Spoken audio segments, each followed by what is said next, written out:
Welcome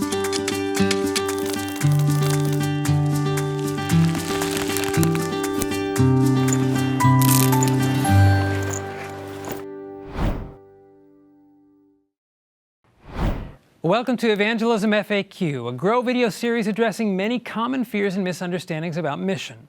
Today's question is, do images of prophetic beasts and dragons scare people away? Now, I've heard this a number of times. I don't know, Cameron, what do you think? I've absolutely heard this before, and I think that I think it's built on a little faulty premise. The idea being that, man, we have all these graphic images of prophetic beasts, and we mail them out to people or put them on billboards, and that's scary. Right. Wouldn't it be better off if we just sent a picture of Jesus? Right. Let's do something softer, something more generally Christian in nature. As though we are just kind of hung up on this. We created it out of thin air, and we're just pushing a thing that nobody really wants. When in reality, those very images are the ones that are found in the Scripture themselves. That's right. So when we take on this advertising campaign, it's not a man-made thing. This is a marketing strategy from heaven itself. Yes, it is. In fact, listen to this statement from Manuscript Release, Volume 19, okay, page 41. The light that Christ revealed to his servant, the prophet, that is the prophet John in the book of Revelation, is for us. She goes on. We are not only to read and understand this message, but to proclaim it with no uncertain sound to the world.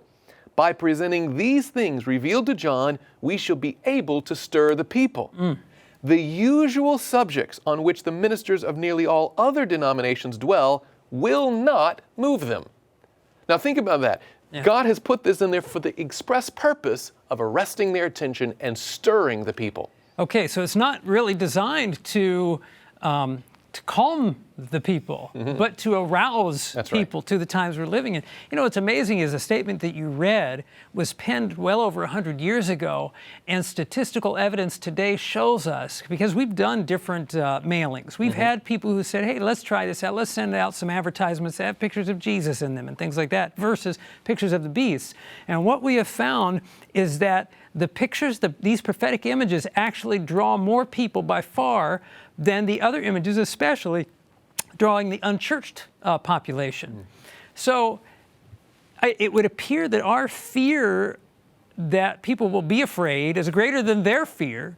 Their fear actually, if you wouldn't call it that arousing the attention, draws them out to hear a truth that will dispel those fears.